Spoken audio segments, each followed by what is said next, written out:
1893 খ্রিস্টাব্দে কলম্বাসের আমেরিকা আবিষ্কারের 400তম বার্ষিকী উদযাপন উপলক্ষে চিকাগোতে আয়োজিত ধর্মসভায় স্বামী বিবেকানন্দ হিন্দু ধর্মের সপক্ষে বক্তৃতা করেছিলেন। এ কথা বললে অত্যুক্তি হবে না যে বিশ্ব সংস্কৃতির আধুনিক মানচিত্রে সেদিন তিনি হিন্দু ধর্মের জন্য একটি নির্দিষ্ট স্থান নির্ধারণ করে দিয়েছিলেন। এর আগে পর্যন্ত পাশ্চাত্যের সভ্য জাতিগুলি হিন্দু ধর্মকে অত্যন্ত হেয় করে দেখত। তারা মনে করত যে হিন্দু ধর্ম কুসংস্কার, দুরাচার এবং নীতিহীন লোকাচারের সমষ্টি, এবং বর্তমান প্রগতিশীল জগতে হিন্দু ধর্ম কোনো রকম গুরুত্ব পাওয়ার দাবি রাখতে পারে না। স্বামী বিবেকানন্দের ব্যাখ্যার ফলে এই প্রথম তারা হিন্দু ধর্মের উচ্চ তত্ত্বগুলিকে আন্তরিকভাবে অভিনন্দন জানাল। শুধু তাই নয়, বিশ্ব সভ্যতা ও সংস্কৃতির ক্ষেত্রে হিন্দু ধর্মকে তারা অত্যন্ত উঁচু আসনও দিল। এর সুদূর প্রসারী প্রত্যক্ষ প্রভাব হিন্দু সম্প্রদায়ের ওপর কীরকম হয়েছিল তা সহজেই অনুমান করা যায়। এতদিন পর্যন্ত হিন্দু ও পাশ্চাত্য সংস্কৃতির যখনই কোনো তুলনামূলক বিচার হয়েছে, তখনই শিক্ষিত হিন্দুদের মধ্যে সর্বদাই একটা আত্মরক্ষামূলক এবং ক্ষমাপ্রার্থী মনোভাবের পরিচয় পাওয়া গিয়েছে। পাশ্চাত্যের সঙ্গে তুলনায় ভারতীয় সংস্কৃতি নিম্নমানের পাশ্চাত্য পণ্ডিতদের এই প্রবল দাবি ভারতীয়রা প্রায় সত্য বলেই মেনে নিয়েছিল। এখন আকস্মিকভাবেই পট পরিবর্তন হয়ে গেল। পাশ্চাত্য প্রতিনিধিরা একযোগে হিন্দু ধর্মের অন্তর্নিহিত সত্যগুলির উচ্চ প্রশংসা করতে লাগলেন। এটি এমন একটা ঘটনা যা হিন্দুদের শত্রু মিত্র কেউই কল্পনাতেও আনতে পারেনি। এর ফলে হিন্দুদের মধ্যে তাদের অতীত সভ্যতা ও সংস্কৃতিতে আত্মবিশ্বাস ফিরে এলো। শুধু তাই নয়, তাদের মধ্যে জাতীয় গৌরববোধ ও দেশাত্মবোধের চেতনাও দ্রুত জেগে উঠল। ক্রমবর্ধমান হিন্দু জাতীয়তাবাদের ক্ষেত্রে এটি ছিল এক বিরাট অবদান।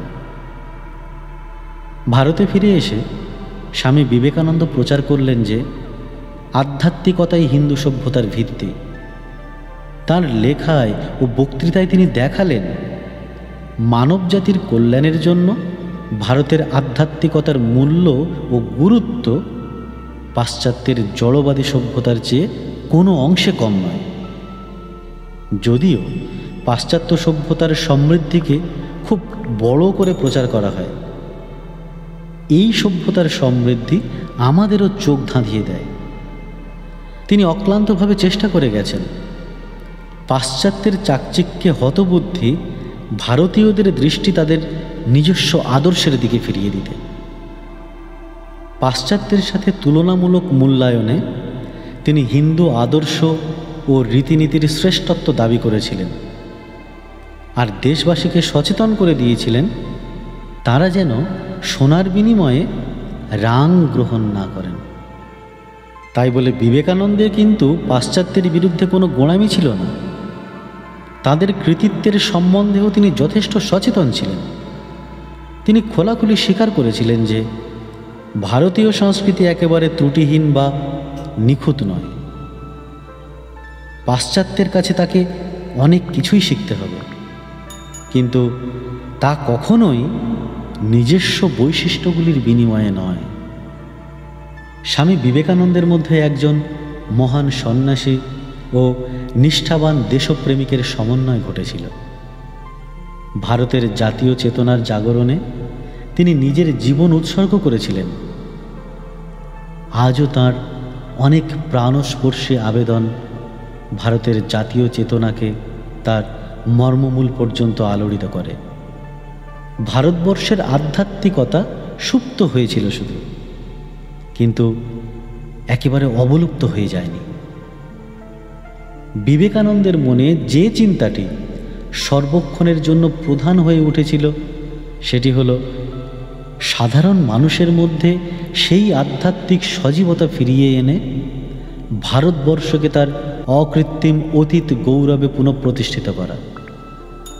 এই মহান সন্ন্যাসী, যিনি তার আধ্যাত্মিক গুরু শ্রী রামকৃষ্ণের আহ্বানে সংসার ত্যাগ করেছিলেন এবং গভীরভাবে নিজেকে আধ্যাত্মিক চিন্তায় নিযুক্ত করেছিলেন, তিনি কিন্তু অক্লান্তভাবে প্রচার করেছিলেন যে ভারতের জন্য ধর্ম ও দর্শন ততটা প্রয়োজনীয় নয়, ধর্ম ও দর্শন তার যথেষ্ট আছে, তার চেয়ে অনেক বেশি প্রয়োজন তার লক্ষ লক্ষ ক্ষুধার্ত মানুষের জন্য অন্ন, নিম্ন শ্রেণীর মানুষের জন্য সামাজিক ন্যায় বিচার, দুর্বল জনগণের বুকে শক্তি ও উৎসাহ, পৃথিবীর মধ্যে একটি মহান জাতি বলে গৌরব ও আত্মমর্যাদাবোধের চেতনা। সমগ্র ভারতবাসীর উদ্দেশ্যে তিনি উদাত্ত আহ্বান জানিয়ে বলেছিলেন, তারা যেন সর্বপ্রকারের ভয় ঝেড়ে ফেলে দিয়ে শক্তিতে ভর করে মানুষের মতো মাথা উঁচু করে দাঁড়ায়। প্রতিটি মানুষের মধ্যেই দৈবী সত্তা বর্তমান।